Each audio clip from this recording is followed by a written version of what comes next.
nós vamos trabalhar com estatística.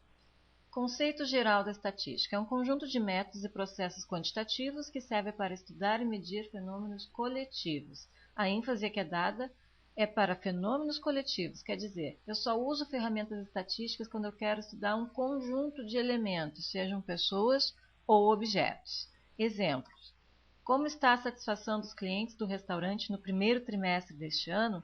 Aqui eu estou falando de um conjunto de clientes e não exclusivamente de um. Se fosse o caso, nós teríamos que utilizar outras ferramentas que não a estatística. Outro exemplo, o nível de qualidade das peças produzidas neste mês. A mesma coisa, eu tenho um conjunto de peças sendo produzidas e quero medir o nível de qualidade. Intenção de votos de eleitores no Rio Grande do Sul. É um conjunto de pessoas que me interessa estudar e não uma única exclusivamente. Em qualquer análise estatística, deve ser definido o grupo de elementos que serão estudados. A gente tem que ter um objetivo de estudo e definir os elementos de interesse. E sempre definir o total de elementos de interesse. Isso tem que estar bem claro. O meu total vai ser considerado população. E uma parte desse conjunto eu vou considerar amostra. Exemplos: população, todos os clientes do restaurante no primeiro trimestre. E a amostra, uma parte dos clientes deste restaurante. Outro exemplo de população, todas as peças produzidas durante o mês. Uma amostra é uma parte apenas. Outro exemplo, todos os eleitores do Rio Grande do Sul. Amostra, parte desses eleitores, que é o que ocorre na pesquisa eleitoral. É importante a definição de amostra e população para a forma de fazer análise estatística e também para o uso das ferramentas estatísticas. Tipos de análise estatística. Nós temos estatística descritiva e inferência estatística. Na descritiva, a gente diz justamente, a palavra já está dizendo, descreve as características e comportamento dos elementos estudados, sejam eles uma amostra ou população. A estatística descritiva descreve o grupo que está sendo estudado, sem generalizações. Então, revendo, eu posso usar tanto amostra como população, mas eu vou afirmar características a respeito exatamente daqueles elementos que foram estudados. Já a inferência estatística, a característica é que ela generaliza as observações realizadas numa amostra para a população. Ela é bem mais ousada. Então, esse quadro aqui resume o que eu acabei de dizer. Então, se eu tenho dados amostrais e as minhas conclusões podem ser restritas à amostra, eu uso estatística descritiva. Se eu tenho dados populacionais e as minhas conclusões são para a população, inclusive isso é chamado de censo, eu vou usar também estatística descritiva. Agora, quando eu tenho a ousadia de coletar dados de uma amostra e apresentar conclusões a respeito da população de onde essa amostra foi retirada, aí eu tenho que utilizar inferência estatística. Para usar inferência estatística, aí eu vou ter que ter certos cuidados metodológicos bem específicos em relação à seleção da amostra e da forma como ela é coletada. Neste curso, vale ressaltar que nós vamos ver exclusivamente a estatística descritiva. Inferência estatística seria vista em cursos mais avançados que relacionam com a área de estatística. Será que toda amostra representa a população de estudo da qual ela foi retirada? O que vocês acham? Em alguns casos, eu tenho uma boa representação da população. Em outros, a amostra acaba trazendo um erro bastante significativo do conhecimento a respeito da população. Eu tenho que ter cuidado com o processo de amostragem, o processo de seleção dos elementos da população que farão parte da amostra. Eu tenho dois tipos principais de amostragem, probabilística e não probabilística. Probabilística também é chamada de aleatória. Eu vou chamar uma amostragem de probabilística quando eu tenho conhecimento da probabilidade de cada elemento da população ser selecionado para a amostra. Na não probabilística, eu utilizo métodos mais convenientes de seleção da amostra. Coisas do tipo esperar, numa pesquisa de satisfação, os clientes telefonem para informar como estão se sentindo a respeito do produto ou serviço. Isso é uma amostragem não probabilística. Na probabilística, eu normalmente faço um sorteio de elementos da população, dando exatamente a mesma chance a todos de ser selecionado para a amostra. Uma observação importante: os resultados de inferência estatística são válidos apenas se a amostragem for do tipo probabilística. Fases do método estatístico. Então, quando eu estou decidido a utilizar a estatística para caracterizar um grupo de elementos, eu tenho algumas fases a serem seguidas. Primeiro, definição do problema. Isso tem que estar bem claro.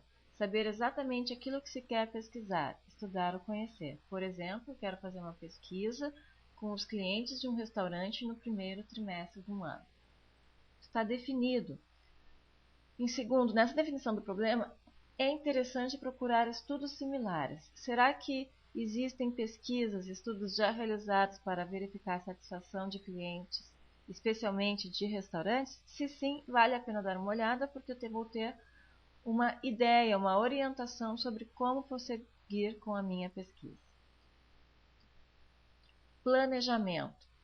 Eu tenho vários itens a serem planejados. Determinar como levantar informações sobre o assunto objeto de estudo, ter em vista o objetivo a ser atingido, escolher e formular corretamente as perguntas variáveis. Aqui se trata especificamente do questionário ou um instrumento de coleta de dados. Definir o tipo de levantamento, se eu vou fazer uma pesquisa por telefone, se eu vou buscar dados pessoalmente, fazendo entrevistas pessoais, ou se eu vou usar um banco de dados já existente numa empresa, e assim por diante. Também tem que definir no planejamento o cronograma de atividades, os custos envolvidos, o delineamento da amostra e etc. Depois a fase de coleta dos dados. Eu tenho que determinar o tipo de coleta, se é comunicação ou observação. Só para esclarecer, comunicação, eu tenho como exemplo a pesquisa do restaurante. Eu vou ter que fazer uma entrevista com os clientes. Então, eu estou me comunicando com eles, vou fazer perguntas diretas a eles. Eu também poderia observar o comportamento das pessoas numa determinada situação de compra, sem falar com elas, e fazer anotações sobre as suas movimentações, sobre as suas atitudes, por observação. Também tenho na coleta de dados preparar o material, pensar em todas as cópias de questionários, etc.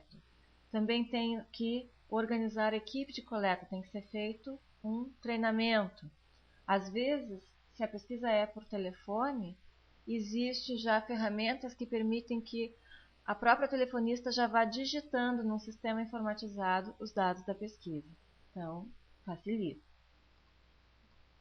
Apuração dos dados. Processamento dos dados, elaboração de tabelas e gráficos. Aqui inclui a digitação dos dados de um questionário para uma planilha eletrônica e elaboração de tabelas e gráficos que fazem as contagens das respostas.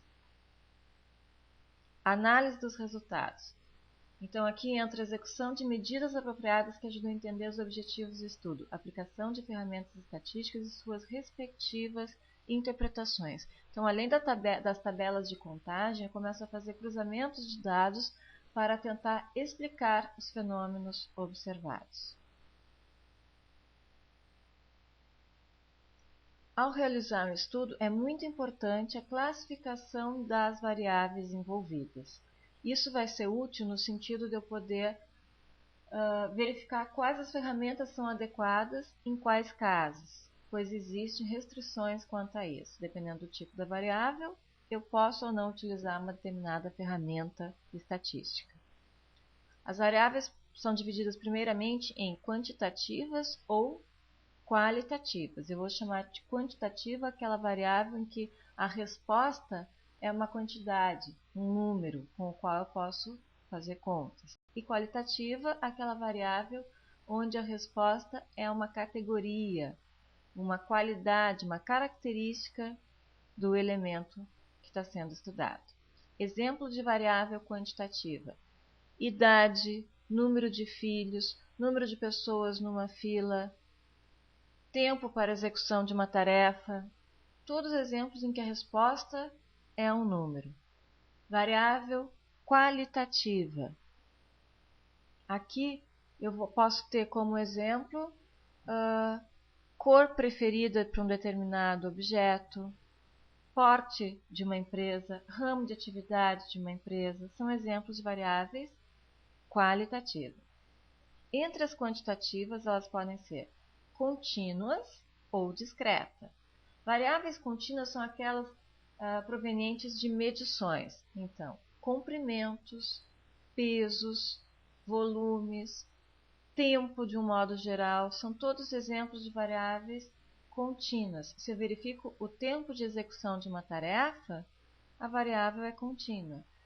Altura de uma pessoa, diâmetro de um objeto qual está sendo verificada a qualidade. Exemplos de variáveis, então, contínuas. Já a variável discreta, exemplo, número de filhos, número de pessoas numa fila.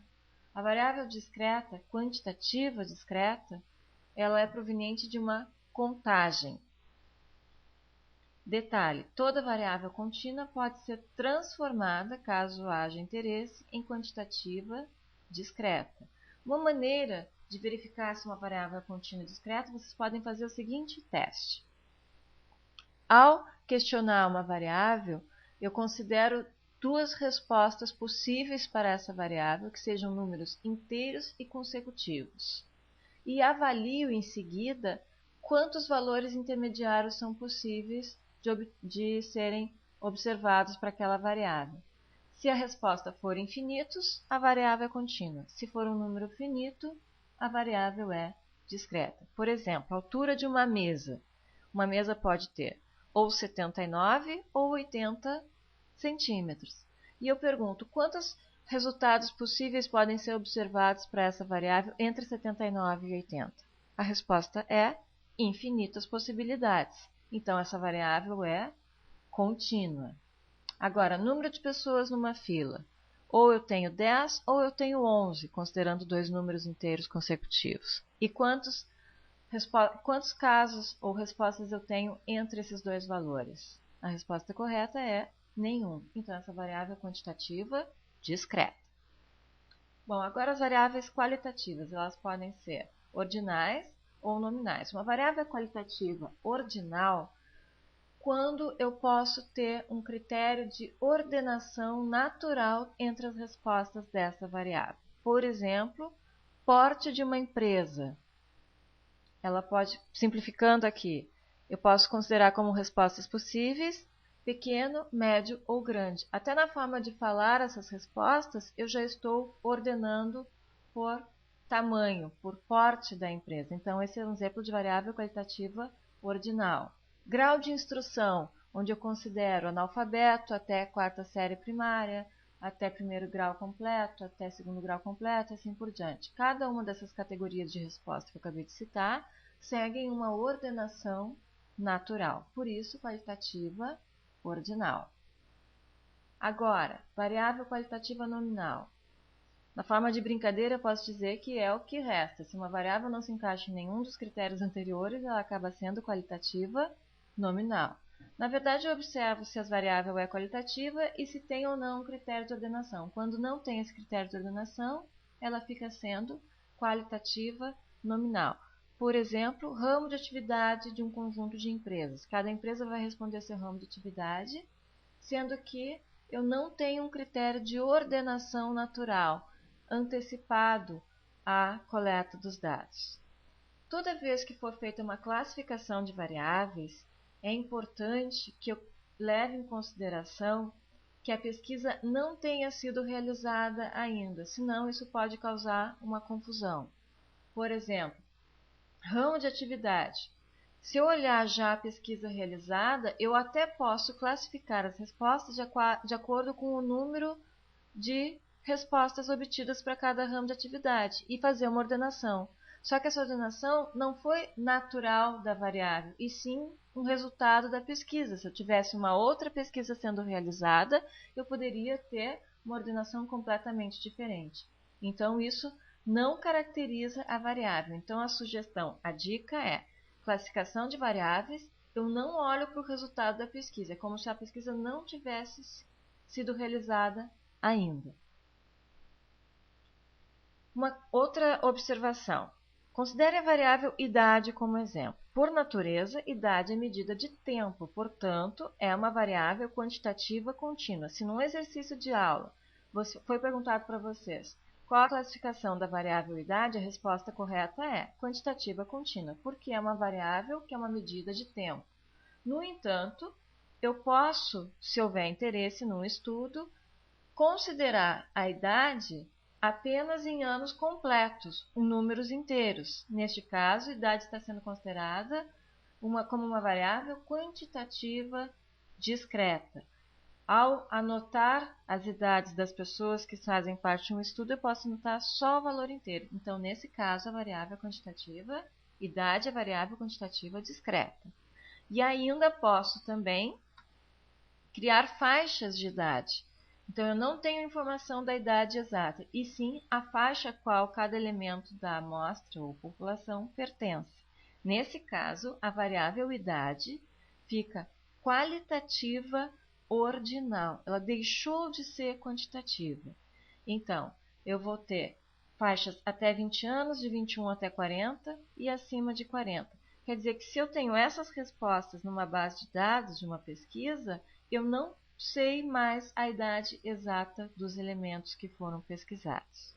Então, eu tenho que estar atento. Dependendo da forma como eu faço a pergunta, eu estou definindo a classificação daquela variável e, como consequência disso, eu vou poder utilizar algumas ferramentas e não utilizar outras. Então, atenção para esse aspecto ao planejar um estudo, uma coleta de dados.